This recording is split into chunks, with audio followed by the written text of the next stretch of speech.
پر محمد والے محمد بلند تاج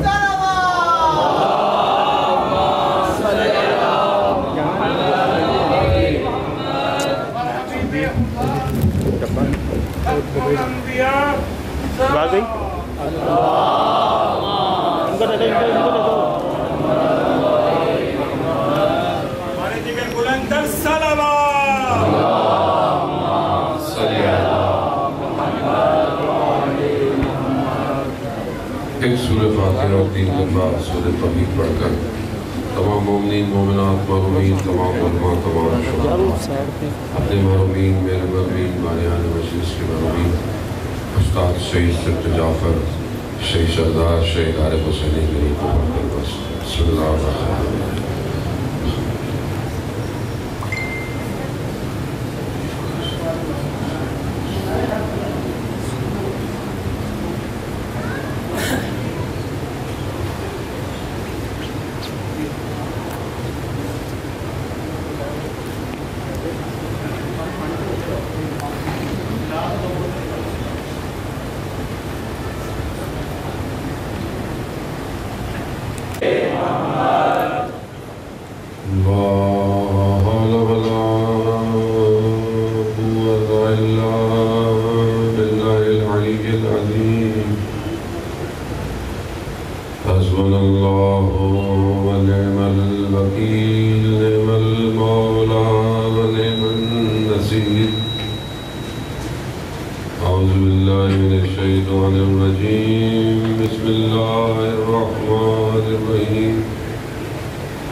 جس مقصد کے لیے سید الشہداء علیہ السلام نے اپنے اور اپنے اقارب کو لے کر کربلا آئے تھے، وہ ایک بہت بڑا ہدف تھا اور ایک بہت بڑا مقصد ہے.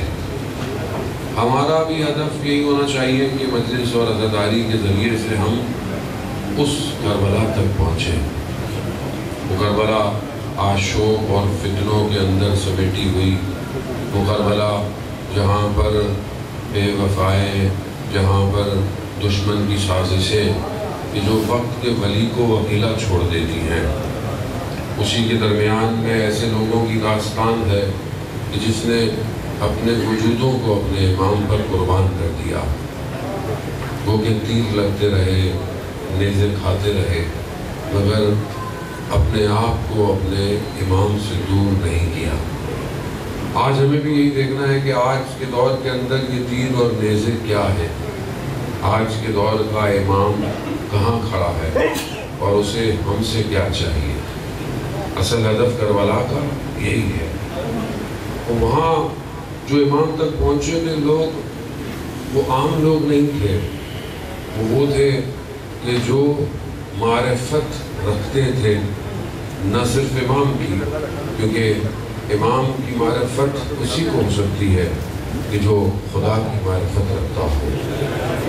امام دنیاوی نمائندہ نہیں ہے، دنیاوی کوئی لیڈر نہیں ہوتا۔ امام اللہ کا نمائندہ ہے، لوگ اسے مانے یا نہ مانے، امام امام ہوتا ہے۔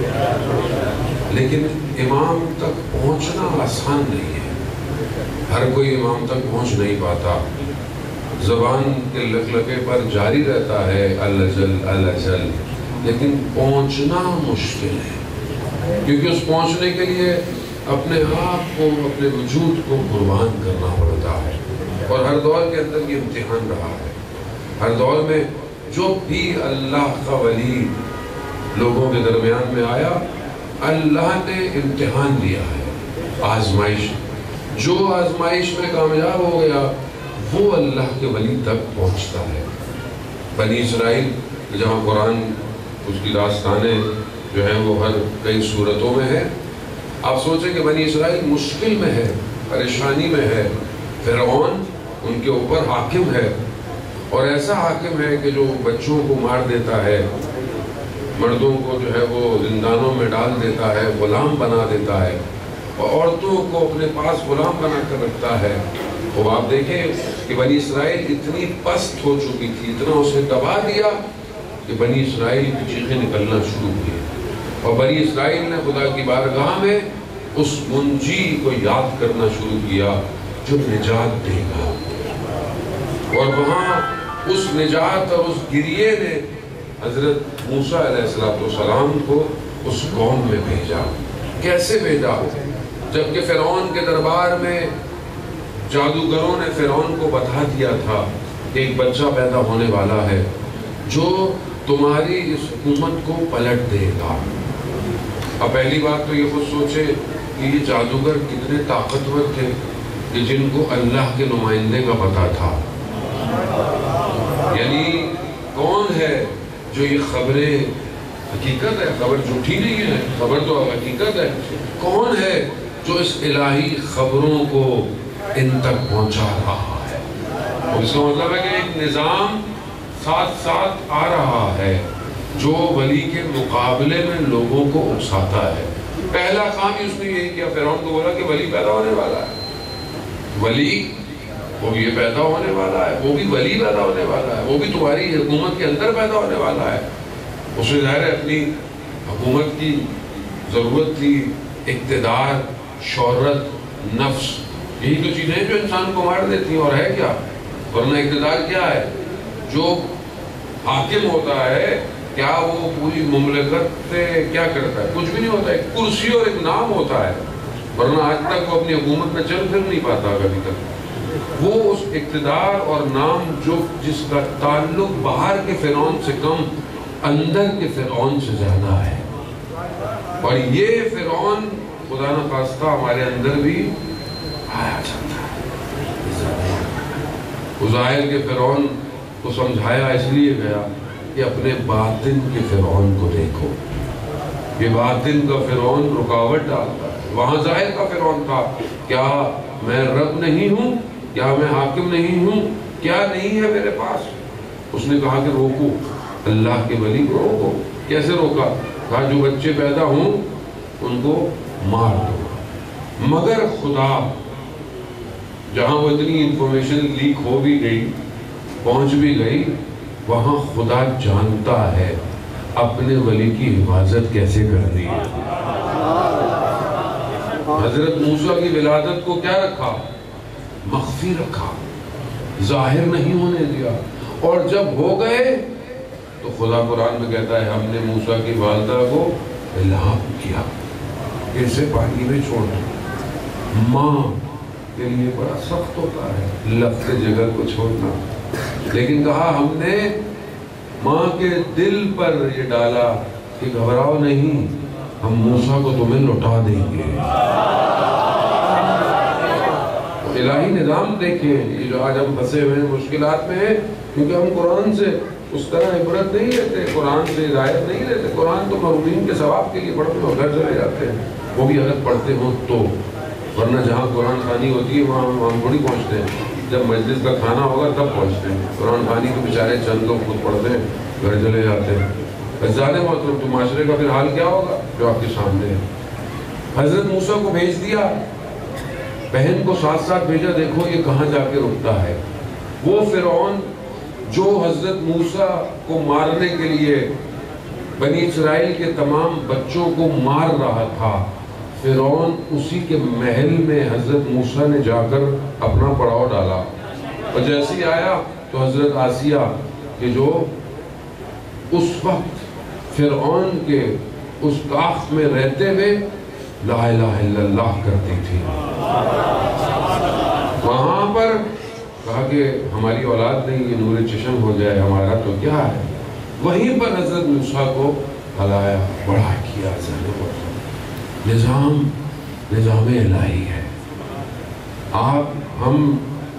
ہمارا بس نہیں، یہ ہمارا اختیار نہیں ہے کہ ہم مجالس کرا لیں، یہ نظام الہی ہے، یہ عزاداری ہے جس نے ہمیں زندہ رکھا ہوا ہے، کہ ہم نہیں مجلس کرا سکتے، ہمارے اندر کہاں طاقت ہم حسین کا ذکر کریں۔ یہ امام حسین ہے جو ہم سے ذکر کروا رہا ہے، امام کا کرم، اللہ کا نظام ہے۔ دنیا نے کتنی کوشش کی مجلس ماتم عزاداری سب کو روکے، لیکن نہیں روک پایا، کوئی نہیں روک پایا۔ یہاں حضرت موسیٰ پلے بڑے ہو گئے، اور اس کے بعد بہرحال حضرت موسیٰ کی وہ پوری الگ داستان۔ لیکن پھر جب حضرت موسیٰ کو اللہ نے حکم دیا کہ جاؤ فرعون کو ہدایت کرو، اب حضرت موسیٰ جانتے تھے کہ فرعون کتنا طاقتور ہے، فرعون کے لوگ کتنے طاقتور، پروردگار میں تو اس سے پہلے اس تک پہنچے تو ختم کر دیں گے۔ پھر اپنے بھائی کو کہا لے کے جاؤ، پھر پروردگار نے موسیٰ سے کہا کہ موسیٰ تم گھبراؤ نہیں، پریشان نہیں ہو، ہم تمہارا ساتھ دیں گے۔ رب اشرح لی صدری ویسر لی امری، یہ خدا حضرت موسیٰ کی دعا ہے کہ میرے سینے کو اس قابل کر، شر کر کے میں جا کر گفتگو کر سکوں۔ کہاں فرعون، کہاں احرام مصر، کہاں اس نے بڑی بڑی عمارتیں بنائیں، اس کے مقابلے میں پروردگار نے اپنے بندے کو بھیجا، اور وہاں جب وہ نہیں مانے اور سب کچھ ہوا تو راتوں رات حکم ہوا کہ بنی اسرائیل کو لے کر نکلو۔ اب جب یہ نکلے، یہ پیدل تھے، اور جب فرعون کو پتہ چلا تو وہ بعد میں، مگر وہ سواریوں پر تھے، ایک مقام ایسا آیا جہاں دریا کے مقابلے میں سامنے یہ رک گئے۔ بنی اسرائیل، بہرحال آپ کو کسی مقام پہ لے جانے کے لیے میں نے داستان آپ کو سنائی۔ بنی اسرائیل نجات معجزے، کہا موسیٰ ہم تو پھنس گئے، یہ تو پیچھے سر پہ آ گیا فرعون، کہاں جائیں؟ پروردگار نے حضرت موسیٰ کو وحی کی۔ حضرت موسیٰ نے کیا کہا؟ میرا رب میرے ساتھ ہے، میرا رب میرے ساتھ ہے۔ کہا موسیٰ عصا کو مارو دریا پر، جیسے ہی مارا خشکی کا راستہ بن گیا۔ اس معجزے کو دیکھا بنی اسرائیل نکل گئے۔ فرعون پیچھے سمجھا میں بھی نکل جاؤں گا، لیکن اسے نہیں پتا تھا کہ راستہ تو موسیٰ کے رب نے بنایا تھا۔ دوبارہ لہریں واپس آئیں اور فرعون مر گیا۔ وہاں جیسے ہی یہ قوم پہنچی ہے، باہر نکلی، کہتے ہیں کہ ابھی پاؤں میں وہ مٹی لگی ہوئی تھی، دیکھا ایک قوم بتوں کی پوجا کر رہی ہے۔ اس قوم جس نے نجات دیکھی، جس نے معجزے دیکھے، کیا کہا؟ موسیٰ ہمارے لیے بھی ایسا رب بنا دو، ہمارے لیے بھی ایسا رب بنا دو۔ عزیزان محترم، ولی تنہا رہ جاتا ہے، یہ آسان نہیں ہے۔ آپ بولیں کیسی کون تھی؟ اتنے معجزہ دیکھی، سب کچھ دیکھا، پھر کہہ رہی ہے ہوا کیا؟ جب حضرت موسیٰ کوئی دور پر خدا کے پاس گئے، 30 دن، خدا نے 10 دن بڑھا دیے، واپس آئے تو کیا دیکھا؟ بنی اسرائیل کیا کر رہی ہے؟ گوشالے کی پوجا کر رہی ہے۔ ایک گوشالہ بنا ہے جس میں سے آواز آتی ہے، سامری نے وہ بنایا اور اس کے اندر وہ کیا کر رہی ہے؟ احسان ہوتا ہے۔ قوم اگر بے بصیرت ہو،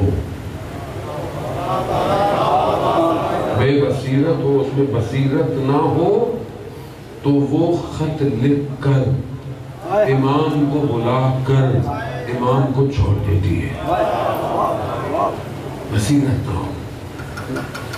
کون سی بے بصیرتی تھی کوفہ کے اندر جو امام کو تنہا چھوڑ دیا؟ آج ہم بھی خوش ہوتے ہیں کہ ہم ماشاءاللہ اتنے سارے لوگ، یہ مجلس، یہ ماتم، بصیرت کتنی ہے؟ ہاتھ سینے پہ تو پڑ رہا ہے لیکن بصیرت کتنی اجاگر ہے؟ کیا ہم اپنے زمانے کے ولی کے لیے اپنی ذمہ داری سمجھتے ہیں؟ کیا ہم ولی تک پہنچنے کے لیے کوشش کر رہے ہیں؟ ہم امام کو بلا رہے ہیں، مولا آ جائے، مولا آ جائے۔ مولا کہاں پہ آئیں؟ مولا کس کے پاس آئیں؟ آیت اللہ شمس الدین اپنی کتاب میں بیان کرتے ہیں کہ رشت کے شہر میں کچھ جوان تھے، اور جوان ہفتے میں ایک دن پہاڑوں پہ نزدیک چلے جاتے تھے اور بیٹھ کر دعائے توسل، دعائے ندبہ امام کی یاد میں پڑھتے تھے، اور سالوں سے ان کا روٹین یہی تھا کہ ہفتے میں ایک دن کچھ دیر کے لیے امام کی خاطر تنہائی میں امام کو یاد۔ ایک شخص کچھ کھانا پینا لے آتا تھا اور بانٹتے تھے، کئی عرصے جاتے رہے۔ ایک دن جب یہ گئے، انہوں نے دیکھا کہ کوئی اور ایک ساتھ میں کوئی جوان عرب ہے، وہ آ گیا۔ اس نے کہا کہ میں دعائیں پڑھوں، کہا پڑھیے۔ وہ دعا پڑھی، کہا بہترین آواز، درد بھری آواز۔ پھر انہوں نے کہا کہ میں آج کچھ کھلاؤں، تو انہوں نے اپنی ابا کے نیچے سے کچھ کھانا نکالا۔ ان جوانوں نے کہا کہ آپ کی آواز اتنی خوبصورت ہے، آپ کی شخصیت، آپ کی پرسنالٹی، اگر ہم دوبارہ آپ سے ملنا چاہیں تو ہم کہاں آپ کو ڈھونڈیں؟ تو اس ہستی نے کہا میں وہی تو ہوں جس کے لیے تم ہر ہفتے جمع ہوتے ہو۔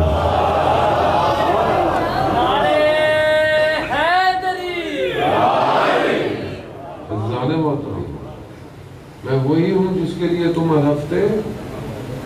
کیا ہم اپنے پورے ہفتے میں تھوڑی دیر اپنے امام کے لیے جمع ہوتے ہیں؟ کیا میرے پاس پورے ہفتے میں تھوڑا سا ٹائم ہے اپنے امام کے لیے؟ کیا میں وقت نکالوں؟ کیا چیز ہے جو امام تک پہنچنے نہیں دیتی؟ پہلی چیز انسان کا اپنا وجود۔ انسان خود کمزور ہے اپنے وجود سے، اس کی اپنی خواہشات اسے روکتی ہیں۔ جہاں ایک اجتماع معاشرہ روکتا ہے، وہاں انسان خود روکتا ہے۔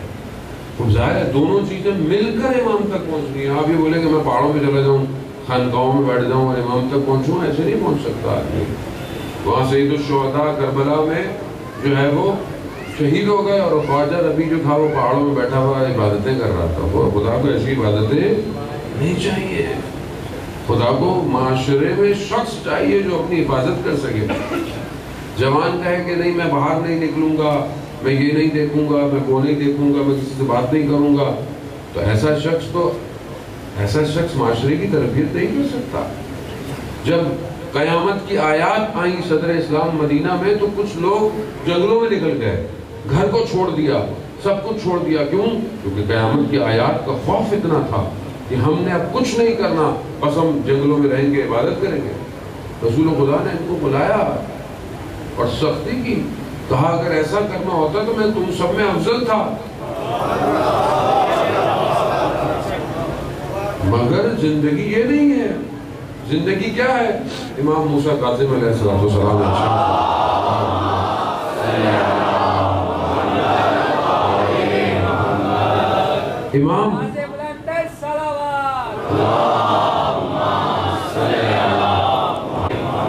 امام فرماتے ہیں کہ اپنی زندگی کو چند حصوں میں تقسیم کرو. ایک عبادت کے لیے، دوسرا حلال رزق کمانے کے لیے، تیسرا حلال انٹرٹینمنٹ کے لیے، فیملی کے لیے، دوست احباب کے لیے. تو کیا ہماری زندگی اس میں تقسیم ہے؟ خدا یہ نہیں کہتا کہ ہر وقت مصلی میں بیٹھے رہو، ہر وقت مسجد میں بیٹھے رہو. خدا کو پسند نہیں ہے. خدا ایک شخص تھا اور شروع کے اسلام کے کچھ عرصے کے بعد اس کے گھر والوں نے اس وقت کسی سے شکایت کی کہ یہ گھر نہیں آتا، صرف مسجد میں بیٹھا عبادتیں کرتا رہتا ہے، عبادتیں کرتا رہتا ہے اور کوئی ایسا کام نہیں کرتا. خوف خدا ہے، کام چھوڑ دیا، گھر چھوڑ دیا، سب کچھ چھوڑ دیا. تو اس زمانے میں ایک صحابی تھا جو بہت بزرگ ہو گیا تھا. وہ جب اسے پتہ چلا تو اس نے آ کر رسول خدا صدر اسلام کا ایک واقعہ بیان کیا. کہا کہ ایک دن نماز کا وقت تھا ظہر کا اور رسول خدا جماعت کرا رہے تھے. تو زمانے میں خواتین بھی مسجد میں آتی تھیں اور نماز تھی. تو ایک خاتون اپنا چھوٹا بچہ لے کے آئی اور اس نے اس کو رکھ دیا. نماز شروع ہوئی، سورج آہستہ آہستہ اپنے موومنٹ چینج کرتا ہے. کہا سورج کی روشنی اس بچے کے اوپر پڑی. جب بچے پر سورج کی شعائیں پڑی تو بچے نے رونا شروع کر دیا، گریا شروع کر دیا. رسول خدا نے نماز جلدی اور کم کر دی، رکعتوں کو کم کر دیا. آپ بولے گے رسول خدا نے کم رکعتیں پڑھ دی؟ مگر دین آپ کے گھر آئے یا رسول کے گھر آئے؟ کسی نے مجھے جب یہ واقعہ سنا تو مجھے کہتے ہیں یار رسول خدا نے 4 کے بجے 2 پڑھ لی. میں کہا بھائی جو نمازیں لے کے آیا ہے وہی بتائے گا نا. ہم تو بعض اوقات رسول سے بھی خدا نخواستہ آگے جانے کے چکر میں ہوتے ہیں. جو دین جہاں سے آیا ہے وہیں سے لو نا. جو نماز انہوں نے بتائی ہے ویسے پڑھو. اپنی طرف سے نماز میں ایڈیشن کرنے کی کیا ضرورت ہے مجھے بتاؤ. پہلی بات تو پڑھتے نہیں ہیں، اگر پڑھتے بھی ہیں تو کیسی پڑھتے ہیں؟ تو جتنا ملے اتنا لے لو. تو کشتی کی مثال اہل بیت کی کیوں ہے؟ رسول خدا نے کہا فرمایا کہ میری اہل بیت کی مثال کیا ہے؟ سفینۃ نوح ہے، حضرت نوح کی کشتی کی مثال ہے. جو سوار ہوگا وہ نجات پائے گا، جو آگے نکلے گا وہ بھی ہلاک ہے، جو پیچھے رہ گیا وہ بھی ہلاک ہے. تو اس نے کہا کہ رسول خدا نے نماز کم کر دی تیزی سے. کیوں؟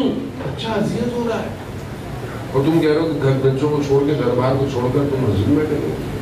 تو صحابی جو بزرگ تھے وہ کہتے تھے کہ میں وہی بچہ تھا جس کے اوپر روشنی پڑی تھی. عزیزان محترم، تو زندگی کو تقسیم کرنا ہے. صرف مسجد امام بارگاہ نہیں ہے، خیر چیز کا محرم سفر میں تو بہرحال ایام عزاداری کے ہیں، لیکن اس کے علاوہ آپ کی زندگی. اب ایک خاتون گھر میں صرف مصلی بجا کے بیٹھی ہوئی ہو، دعاؤں کی کتاب کے صفحے پھٹ جائیں اور شوہر کی خدمت نہیں کرتے، بچوں کا خیال نہیں کرتے، تو آپ کیا کریں گے؟ شوہر عبادت کر رہی ہے؟ نہیں. ہمارے یہاں افراط و تفریط ہے، یا بالکل کچھ نہیں ہے یا پھر بہت زیادہ عبادت. تو خدا نے اعتدال اور ایک بیلنس ریلیجن دیا ہے. اس بیلنس ریلیجن کے ذریعے سے آگے بڑھے. حلال رزق ہے، حلال رزق کو کمائے. ایک حلال ہے دوستوں فیملی میں وقت گزارے. تو یہی چیزوں کو بریک کرتا ہے ایکسٹرنل سسٹم اور انٹرنل سسٹم.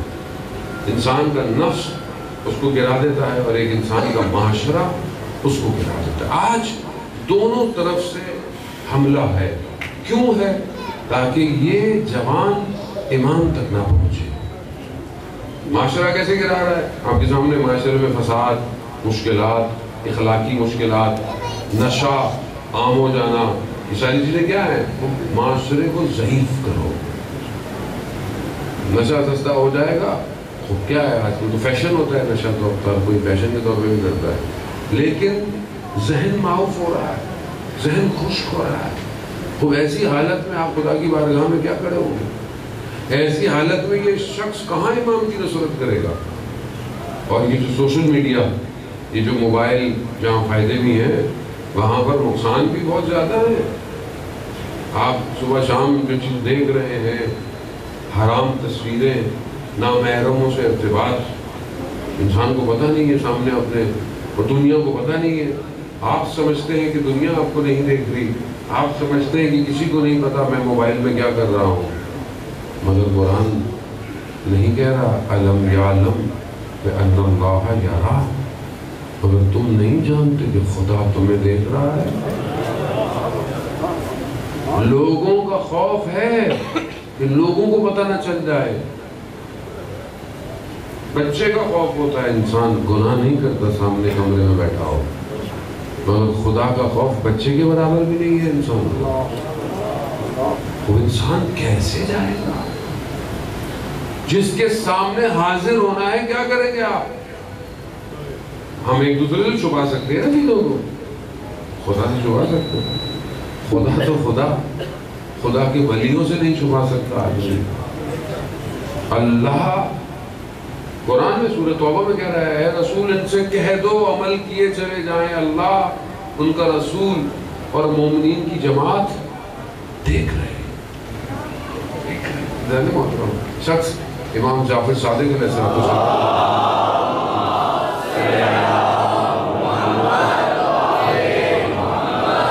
امام کی خدمت میں حاضر ہوتا ہے، امام کو چاہنے والا ہے، امام سے ملتا ہے، امام پوچھتے ہیں تمہارے بھائی کے حالات کیا ہیں، احوال کیسا ہے؟ وہ مولا ٹھیک ہے مگر آپ کے معاملے میں احتیاط کرتا ہے۔ یعنی کیا؟ یعنی آپ حق پر ہیں یا نہیں ہیں، احتیاط پہ عمل کرتا ہے۔ امام نے کہا اچھا، اس سے کہنا کہ اس نے فلانی جگہ فلانے سفر میں فلانے درخت کے نیچے احتیاط کیوں نہیں کی؟ اب اسے تو پتا نہیں تھا کہ کیا معاملہ ہے۔ یہ اپنے بھائی کے پاس گیا، اس نے بتایا کہ میں مولا کی خدمت میں گیا تھا، مولا تمہارا پوچھ رہے تھے، میں نے ایسے کہا، مجھے مولا نے کہا کہ فلانے درخت فلانی جگہ تم نے احتیاط نہیں کی، ماجرا کیا ہے؟ جیسے ہی اس نے سنا اس کے چہرے کا رنگ اڑ گیا۔ سنا کیا ہوا؟ ہم ایک سفر میں تھا، میرے ساتھ ایک شخص تاجر تھا، اس کے ساتھ اس کی کنیز تھی، میری نیت خراب تھی، میں نے اس شخص کو کسی کام سے شہر بھیجا اور پھر میں نے غلط فعل جو ہے وہ اس درخت کے نیچے، مگر اس وقت میرے سوا وہاں کوئی نہیں تھا۔ امام، ہم امام کو سمجھ ہی نہیں پائے۔ پیدا ہوئے کتنے امام ہیں؟ 12 امام، باقی امام ہوتا کیا ہے ہمیں کیا پتا۔ جو اپنے امام کی معرفت کے بغیر مر جائے جہالت کی موت مرا ہے۔ امام کی معرفت کیا ہے؟ امام کسے کہتے ہیں؟ امام کا مقام اس کائنات میں کیا ہے؟ امامت کیوں ضروری ہے؟ بغیر امام کے انسان نہیں پہنچ سکتا خدا تک۔ تو کیا میں امام کو پہچانتا ہوں؟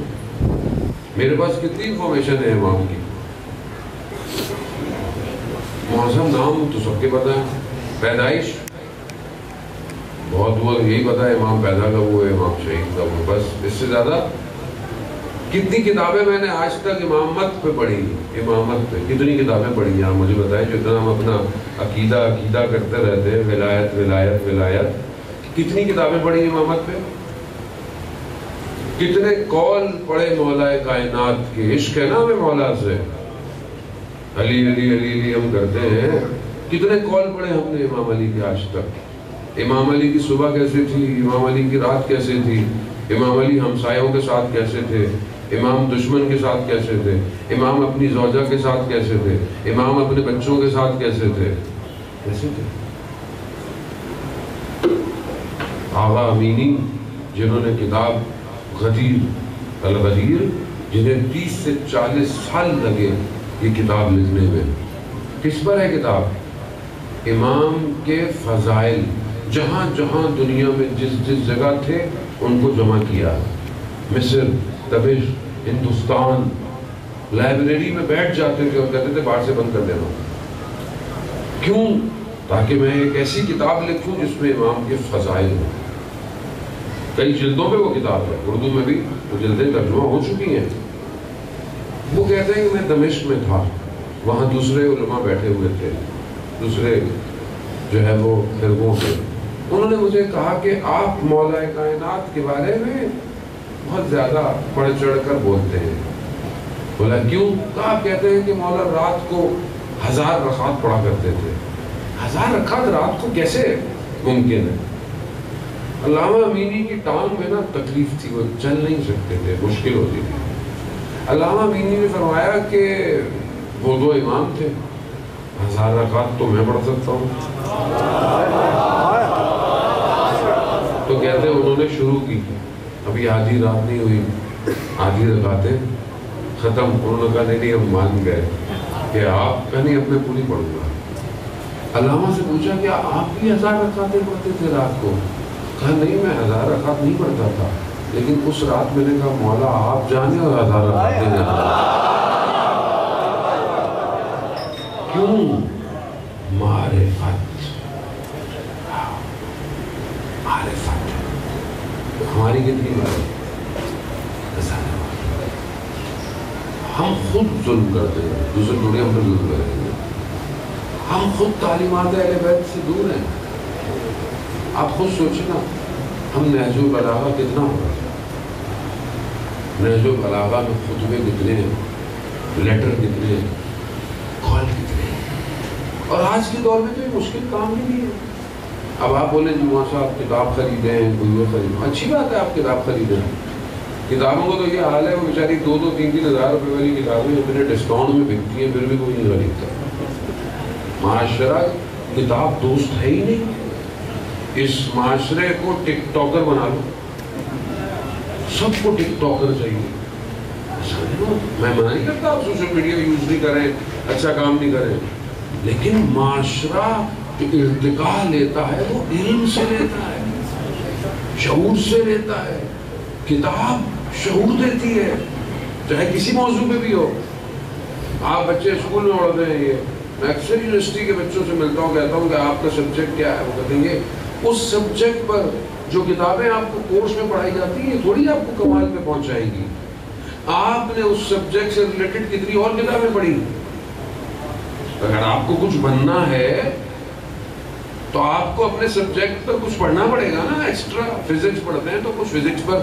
آج دنیا فزکس میں کہاں پہنچی؟ آج دنیا کیمسٹری میں کہاں ہے؟ آج دنیا آرٹیفیشل انٹیلیجنس میں، آج دنیا اسپیس پہ کس جگہ پہنچ گئی ہے. وقت کے امام کو کس کی ضرورت ہے؟ وقت کے امام کو پڑھا لکھا معاشرہ چاہیے. اور ہمارے معاشرے میں پڑھائی لکھائی فارغ ہو گئی ہے، بالکل شارٹ کٹ چاہیے سب کو. اور ہمارا جو مکتب جو سب سے ثروت مند ترین مکتب ہے علم کا، اس سے ہم نے پتہ نہیں کیا کیا پچھلے کئی سالوں کے اندر. کسی کو علم کو شوق ہی نہیں ہے. آپ باب علم کے ماننے والے، اور علم نہ ہو. شیخ مقدس اردبیلی کو کسی عالم دین نے خواب میں دیکھا، ان کے دنیا سے جانے کے بعد. شیخ مقدس اردبیلی مولا کے حرم ہی کے اندر دفن خدا انشاءاللہ ہم سب کو زیارت نصیب فرمائے. کہتے ہیں کہ صحن جو تھا حرم کا، اس میں سے دیکھا کہ باہر نکل رہے ہیں اور بدن سے نور گر رہا ہے، نور. شیخ مقدس اردبیلی وہ ہیں جن کی کئی دفعہ امام زمانہ سے ملاقات ہے، اور ان سے پوچھا یہ نور کہاں سے آیا؟ تو انہوں نے مولا کی زری کی طرف اشارہ کیا، کہا یہ سب یہیں سے ملتا ہے. اور مقام دیکھیں کیسا ہے کہ ایک ملاقات جو وقت کے امام سے ہے، سواری میں بیٹھے ہوئے، پیچھے سے کہا کہ میں بھی چلا جاؤں، وہاں بیٹھ جائیں. پیچھے امام ہے، آگے خود بیٹھے ہوئے. امام پوچھ رہے ہیں اچھا مقدس اردبیلی کو جانتی ہو؟ خود ہیں. کہہ رہے ہاں ایک ایسی ہے، میں سنا اس کی طرح ہی ایسی ہے. اللہ، نفس، تربیت، اولیاء. ہم اپنی زندگی کے نارمل روٹین میں پھنسے ہوئے ہیں. ہم اپنے گھر میں پھنسے ہوئے، ہم اپنے دوستوں میں پھنسے ہوئے. ہمیں کوئی ذرا سی بات کہتے ہیں ہم ہٹ پڑتے ہیں. ہم اپنی ذات کو نیچا ہوتے ہوئے دیکھ نہیں پسند. گھر کے اندر آپ دیکھیں انسان باپ بیٹوں سے لڑا ہوا ہے, بہن بھائیوں سے لڑا ہوا ہے. کس بات پہ؟ اس نے یہ نہیں کہا, اس نے یہ کہہ دیا, انہوں نے کھانے پہ یہ نہیں کھلایا, انہوں نے تحفے میں یہ نہیں دیا. بعض اوقات حیران ہوتا ہے بندہ داستانیں سن کر. انہوں نے شادی میں یوں نہیں بلایا, انہوں نے یوں نہیں بلایا, انہوں نے کارڈ نہیں دیا. چند دن کی زندگی ہے, پلک جھپکتے ختم ہو جائے. رونا کس پر ہے؟ اس پہ رونے سے فائدہ کیا؟ اس پر روئے نا کہ جہاں کھڑا ہونا پڑے گا کئی ہزار سال تک, وہاں کوئی ماں بہن بیٹی کچھ نہیں کر پائے. خود سادہ ہو. اور آج آپ کے سامنے جو حالات ہیں پاکستان کے, خاص طور پہ سیلاب, جو مشکلات ہیں آپ کے سامنے, ہمارے اپنے ملک کے لوگ ہیں. ہمیں کس طرح لوگوں کی خدمت کرنی چاہیے, جذبہ, یہ جذبہ ہونا چاہیے. اور یہ جذبہ ہمیں کہاں سے ملا؟ ہم اہل بیت کے ماننے والے ہیں کہ جن کے دروازے سے 3 دن تک سائل خالی ہاتھ نہیں گیا. خود پانی پی کر افطار کیا, مگر سائل کو ساری روٹیاں. کم از کم ہم اسی سنت پہ عمل کر لیں کہ چند دن اپنی روٹی کم کر لیں, اور وہ پیسے اور وہ اناج, وہ چیز ہم دے دیں جو لوگ مشکلات کے اندر ہیں. استاد کے درجات بلند کریں. عزیزان محترم, ویسی شخصیتیں بڑی مشکل سے پیدا ہوتی ہیں. ہم نے تو جب بھی استاد کے بارے میں سنا, ہمارے دوست کے پروفیسر یونیورسٹیز میں اکثر بچوں کی فیسوں کا مسئلہ ہوتا تھا, تو دیکھتے تھے کہ استاد اپنی موٹر سائیکل پہ آئے, کہا ادھر ادھر یہ پکڑو, اس لڑکی کی فیس ہے, اور نکل گئے. یعنی کتنوں کے گھر کوئی کچھ دیتا تھا, استاد نہیں لیتے تھے, ایڈریس دے دیتے تھے, جاؤ فلانے گھر میں ضرورت ہے, یہ چاول وہاں پہنچا دینا, یہ گندم وہاں دے دینا. اور یہاں میں ہوں, میں اپنی ذات میں پھنسا ہوں, میں اپنے آپ کو, اپنے گھر کو, پہلے میں خود تو پورا ہو جاؤں. کہاں میں آدمی استاد بنتا ہے؟ زندہ رہتے ہوئے تو ہر کوئی استاد ہوتا ہے, شہادت کے بعد استاد ہونا آسان نہیں ہے. اس کا مطلب ہے کہ وہ کہیں نہ کہیں حاکم ہے, کہیں نہ کہیں اس کی حکومت چل رہی ہے. یہ روح ہوتی ہے جو مرنے کے بعد احاطے میں لے لیتی ہے. یہ ہمارا اختیار نہیں ہے. لوگ کہتے ہیں آپ اتنے اچھے الفاظ بولتے ہیں, ہمارے اپنے الفاظ تھوڑی ہے. بہرحال استاد سے کوئی رابطہ ہے ٹوٹا پھوٹا سا, تو استاد کے لفظ اور شعر اور الفاظ میں جان ڈالنے والا, وہ کہیں نہ کہیں عالم برزخ سے کوئی لفظ ہمیں بھی دے دیتا ہے. رابطہ ضروری, صفائی, یہ صاف ہو جائے وہ عالم کھل جائے گا. ہم یہیں پھنسے ہوئے, ہم اسی در و دیوار کے ادھر نہیں دیکھ پاتے. ہم گرفتار ہیں, ہمارے اندر کی لذتوں نے ہمیں تباہ کیا ہوا ہے. ہم دنیا کی ہر چیز کو دنیاوی لذت سے دیکھتے ہیں. خدا ہماری آنکھوں کو حقیقت دکھائے, خاص طور پہ جوان. اگر ان جوانوں کو حقیقت نظر آ جائے جو حضرت یوسف کو پروردگار نے اس بند کمرے میں دکھائی تھی.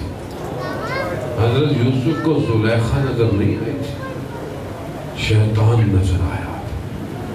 کہا پروردگار تیری پناہ چاہتا ہوں. کہا یوسف مڑ جاؤ, مڑ گئے. 7 بند دروازے خدا نے کھول دیے. عزیزان محترم, جو خدا مصر میں تھا آج بھی وہی خدا ہے, وہی خدا ہے. بس تم اپنے آپ کو اس کے حوالے کرو, وہ تمہارے بھی بند دروازوں کو اس کی پناہ میں آئے. کربلا لا الہ الا اللہ. آپ خود سوچیں کہ جس امام کا ذکر کیا, جس امام کے سجدوں کا ذکر کیا, سید الساجدین, آپ خود سوچیں کہ اتنا سب کچھ لٹانے کے بعد بھی روز عاشور گزرنے کے بعد جب پہلی نماز ہوگی تو امام کا سجدہ کیسا ہو؟ امام نے اس سجدے میں جب خدا کی بارگاہ میں حمد اور ثنا کی ہوگی، سبحان ربی الاعلی و بحمدہ، سب تو لٹ گیا میرے مولا، نہیں، سبحان ربی الاعلی۔ ہماری زندگی میں ہے، ہماری زندگی میں جو چھوٹی سی پریشانی آ جائے تو ہم تو نماز چھوڑ دیتے، کوئی چیز اوپر نیچے ہو جائے وہاں سب لٹ گیا، کٹ گیا۔ اور امام نے وقت رخصت اپنی بہن سے کیا کہا تھا کہ زینب مجھے تہجد کی نماز تمہیں یاد رکھنا، مولا اتنا کچھ ہو جانے کے بعد تہجد بھی پڑھی جائے گی؟ کہا نہیں، ہمیں کیا پتا خدا کیا ہے، لا الہ الا اللہ۔ عزیزان محترم، بہرحال ہم اپنی زندگی میں دیکھیں، ہماری زندگی میں لا الہ الا اللہ کہاں ہے؟ اسی لیے یہ سب ہے۔ اگر خدا تک نہیں پہنچے تو پھر کہیں نہیں پہنچے۔ سید الشہداء ہم سب کو خدا تک پہنچانے کے لیے کربلا آئے تھے۔ یہ جو قربانیاں ہیں یہ کس کے لیے؟ یہ دین کے لیے۔ اگر یہ دین نہیں ہے آج، یہ لا الہ الا اللہ نہیں ہے، تو پھر ہمارا ہاتھ تو خالی ہے۔ ہمارے ہاتھ میں کیا ہے؟ عزیزان محترم، وہ جو امام نے ہمیں دیا وہ ہمارے پاس ہے۔ امام کو جہاں اتنی مشکلات اور اتنی سب سے زیادہ، بہرحال ہر امام کا دور اپنے حساب سے سخت ہے، لیکن سید الساجدین کا دور بہت سخت ہے۔ کربلا کے بعد امام کو بالکل اجازت نہیں ہے، نہ نماز پڑھانے کی ہے، نہ جمعہ پڑھانے کی ہے، کسی چیز کی ہے، نہ کوئی درس دے سکتے ہیں۔ اس سختی کے دور میں تانے الگ ہیں، مشکلات الگ ہیں، اور مصیبتوں کا غم الگ ہے۔ اس کے باوجود امام نے صحیفہ سجادیہ کی تعلیم فرمائی، دعائیں پہنچائیں، دعاؤں کے ذریعے سب سے پہلے اہل بیت کی شان کو بلند کیا۔ ہر دعا درود محمد و آل محمد پہ شروع ہو رہی ہے۔ صلوات بھیجتے ہیں،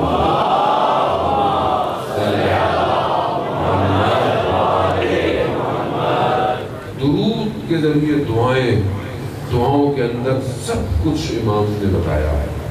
لیکن کیا یہ صحیفہ سجادیہ آج ہمارے گھر میں ہے؟ گھر میں اگر ہوگی تو میں نے کبھی کھولی؟ عزیزان محترم، میں اس لیے نہیں کہتا خدا نخواستہ کہ آپ کو تکلیف ہو، میں اس لیے کہتا ہوں کہ جو ہمارا اوریجنل ٹیکسٹ ہے، اوریجنل ٹیکسٹ ہمارا کیا ہے؟ قرآن، نہج البلاغہ، صحیفہ سجادیہ، یہ ہمارا اوریجنل ٹیکسٹ ہے۔ اور یقیناً احادیث کی کتابیں جو حبیب کبریا کی حدیث ہے اور سب ائمہ کی حدیث ہے، لیکن یہ بہرحال ایک ایسا ٹیکسٹ ہے جس پہ ہم اپنے آپ کو ریلائی کرتے ہیں۔ یہ اوریجنل ٹیکسٹ ہماری زندگی میں کہاں ہے؟ کب میں نے رات کو تہجد میں اٹھ کے ہاتھوں کو کھول کے صحیفہ سجادیہ کی کوئی دعا پڑھی؟ آیت اللہ عظمہ بہجت فرماتے تھے کہ ایسے علماء تھے جو رات کو تہجد میں قنوت میں دعائے جوشن کبیر پڑھتے تھے، دعائے ابو حمزہ پڑھتے تھے، مناجات خمسہ عشر مفاتیح الجناح میں، اور چھوٹی چھوٹی مناجات ہیں، 5 منٹ کی بھی نہیں ہے، اردو میں پڑھ رہے ہیں۔ پڑھیں تو صحیح کہ امام ہمیں کیا دے رہے ہیں، خدا کو کیسے پکارنا ہے۔ یا غنی الاغنیاء انا افقر الفقراء، اے بے نیازوں میں سب سے بڑے بے نیاز، میں محتاجوں میں سب سے بڑا محتاج ہوں۔ ہاتھ خالی ہے، زندگی موت کا پتہ نہیں ہے۔ ظالم آج زندہ ہیں، ابھی زندہ ہیں، اترے مر جائیں، کچھ نہیں، کیا لے کے جائیں گے؟ کیا ہے ہمارے پاس؟ تو اپنی زندگی کو غنیمت جانے اور اس کی بارگاہ میں سجدوں کو تولانی کرے۔ بس یہی تو ایک غم تھا، یہی ایک غم ہے۔ سید السجاد 30 سے 35 سال گریا کرتے رہے، روتے رہے۔ امام جب کسی قصاب کو دیکھتے ہیں کہ جانور کو ذبح کر رہا ہے۔ امام اس سے پوچھتے ہیں تم نے اس کو پانی پلایا؟ مولا جب بار بار ایک قصاب سے امام پوچھا نا کہ تم قربانی سے پہلے پانی پلاتے ہو، تو ایک دن کہنے لگا مولا آپ کیوں ایسی باتیں کرتے ہیں، ہم مسلمان ہیں۔ امام زمین پر بیٹھ گئے، کہا وہ بھی تو مسلمان تھے جنہوں نے میرے بابا کو کربلا میں پیاسا شہید کیا ہے۔ یہ مشکلات تھی جانے محترم امام کھانے کو دیکھتے تھے تو روتے تھے، پانی کو دیکھتے تھے تو روتے تھے، کبھی بستر پہ نہیں سوئے امام۔ غلام نے کہا مولا آپ آرام کیوں نہیں کرتے؟ کہا جس کے باپ کو پیاسا شہید کر دیا۔ مصیبتیں بہت تھی لیکن سب سے بڑی مصیبت امام کے لیے شام کی مصیبت۔ آپ بھی پردوں والے ہیں، ماؤں بہنوں والے ہیں، غیرت والے ہیں۔ اگر آپ کی بہن بیٹی آپ کے ساتھ ہو اور بازار میں باحجاب ہو، لیکن اگر کسی کی نگاہیں ان پر پڑے تو آپ برداشت نہیں کریں، اور وہاں اغیار کا مجمع ہے، لاکھوں کی تعداد ہے، لوگ رنگ برنگے کپڑے پہنے ہوئے ہیں، رقص کر رہے ہیں، باغی باغی کہہ رہے ہیں، اور اپنوں کے سر نیزوں پر ہے، اور پیچھے اہل حرم بے حجاب ہیں۔ عزیزان محترم کیسے امام صبر کرتے؟ سب سے سخت تھا امام کے لیے عزیزان محترم، وہ کہ امام نے روز عاشور کم مصیبتیں برداشت کی۔ 13 محرم کو اعجاز امامت سے جب امام گئے، امام نے ایک ایک کر کے سب کو دفنایا ہے، وہ کہ بہت سخت تھا، سر موجود نہیں تھے بدنوں پر، بنی اسد قبیلہ نہیں جانتا کون سا بدن کس کا ہے، امام بتاتے گئے، دفن ہوتے گئے، ایک بدن کو امام نے خود دفنایا ہے، اور وہ کسی اور کا بدن نہیں، وہ بابا کا بدن ہے۔ بس ایک جملہ کہوں گا اور اپنی شہزادی کی مصیبت سے اختتام کروں عزیزان محترم۔ یہ بھی سخت تھا، مگر وہ ایک بچی جو روز عاشور دیکھ رہی ہے، جو گیا ہے واپس نہیں آیا، بھائی علی اکبر گئے واپس نہیں آئے، بھائی قاسم گیا واپس نہیں آیا۔ عزیزان محترم آپ کی بھی چھوٹی چھوٹی جن کی بیٹیاں ہیں وہ اس کو محسوس کر سکتے ہیں کہ جب باپ گھر سے نکلتا ہے تو بیٹی چھوٹی آ کر لپکتی ہے، بابا کب آؤ گے، بابا کب، جبکہ روز دیکھتی ہو آپ آ رہے ہیں اور جا رہے ہیں، آپ آ رہے ہیں اور جا رہے ہیں، پھر بھی پوچھتی ہے بابا کب آؤ گے۔ اور وہ ایک بچی جب امام جانے لگے تو مقتل کہتا ہے امام کی سواری سے چپک گئی، امام نیچے اترے، مقتل کے جملے ہیں، بچی نے کیا کہا؟ بچی نے جب سب دیکھا نا کہ کوئی واپس نہیں آیا، بچی نے کہا بابا ہمیں مدینہ واپس چھوڑاؤ، ہمیں مدینہ واپس چھوڑاؤ۔ امام نے کہا بیٹا اب دیر ہو گئی ہے۔ وہ کس طرح امام اپنی اس بچی کو چھوڑ کر گئے، مقاتل کہتے ہیں کہ جب امام گرے ہیں نا، یہ بچی بابا کے بدن پہ پہنچی ہے، جب بیٹیاں باپ کے جنازے پر آئیں تو بڑے پیار سے ہٹایا جاتا ہے، مگر یہاں حسین کی بیٹی کو پیار سے نہیں ہٹایا، جہاں تماچوں تازیانوں سے اس بچی کو جدا کیا۔ اب خدا آپ کو اس کا اجر دے عزیزان محترم، آج یہ بچی زندان میں ہے، بس یہ بچی کے ساتھ جو ہونا تھا وہ ہوا۔ اس کے بعد پھر جو شام غریبہ میں ہوا، رات کو کہتے ہیں کہ جب بی بی زینب نے بچوں کو جمع کیا تو ایک بچی نظر نہیں آئی، پھر مقتل میں اندھیرا ہے، بدن بکھرے پڑے ہیں، سر موجود نہیں ہے، مگر بی بی نے دیکھا کہ ایک بدن پہ بچی سو رہی ہے۔ بی بی نے بچی کو اٹھایا، بیٹا کیا کر رہی ہے؟ کہا بابا کے سیدھے پہ سونے کی عادت۔ عزیزان محترم بی بی نے کہا بیٹا آپ کو کیسے پتہ چلا کہ یہ آپ کے بابا ہے؟ ہمیں بابا بابا کر رہی تھی تو ہاتھ بلند ہوئے نہیں آئے. بس اسی جملے کو ذہن میں رکھیے گا. بچی باپ کے سینے پہ سوتی ہے, اسے باپ کے سینے کا پتہ ہے. 11 محرم کو جب اس لٹے ہوئے کاروان کو گزارا نا, بدنوں کی حالت ایسی تھی, گھوڑوں نے پامال کر دیا تھا, خاک اور خون میں غلطیدہ بدن تھے, سر موجود نہیں تھے, کوئی پہچان نہیں سکتا تھا. مگر بی بی زینب اپنے بھائی کے بدن پہ گر گئی, کیونکہ خوشبو سے جانتی تھی یہ بدن حسین کا ہے. وہ بچی جو باپ کے سینے پہ سوتی تھی, اس نے پھوپھی سے پوچھا, پھوپھی جان یہ کس کا بدن ہے؟ عزاداران محترم, اسی مشکل میں سر جب نیزوں پہ اٹھے ہیں نا, سب سے پہلے تو کوفہ تھا. کوفہ میں جب سر دیکھے نا, بچی اس وقت سے بابا سے بات کرنا چاہتی ہے, خاموش ہے. شام کے زندان میں جب بچی پہنچی نا, خاموش نہ رہ پائی, بابا بابا بابا بابا کرتی رہی. یزید لعین کے کانوں میں آواز آئی, دست بچی کو پہنچ گیا. جیسے ہی کپڑا ہٹا کیا دیکھا, بریدہ سر ہے, خاک میں اٹی زلفیں ہیں, چہروں پہ زخموں کے نشان ہیں, لبوں پہ تازہ چھڑی کے نشان تھے. بچی نے اٹھایا, لبوں سے لبوں کو لگایا, بچی شروع ہو گئی.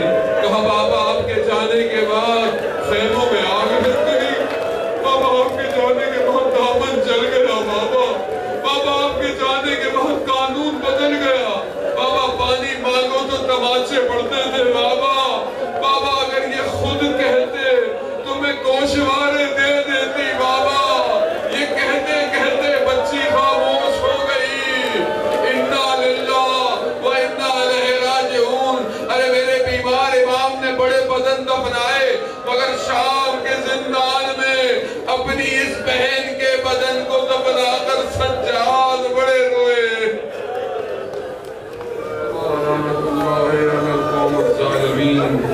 وَسَيَعْلَمُ الَّذِينَ ظَلَمُوا أَيُّ مُنقَلِبٍ يَنقَلِبُونَ. پروردگار امام زمانہ کے ظہور میں تاجیل ہے, ہمیں ان کے ناصروں, ان کے مددگاروں میں شمار فرما.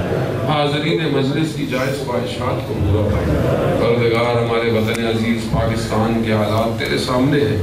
مشکل میں جو لوگ ہیں سیلاب کی وجہ سے ان کی مدد فرما. پروردگار ہمارے وطن عزیز کو استحکام عطا فرما. عراق کے حالات بھی کل سے جو ہے وہ بغداد کی جو ہے وہ مشکل میں ہے. پروردگار تجھے واسطہ سید الشہداء کا ہماری اس 40 کی زیارت کی وجہ سے عراق کے حالات کو بہتر بنا. اللہم ارزقنا زیارت الحسین فی الدنیا و شفاعتہ فی الآخرہ.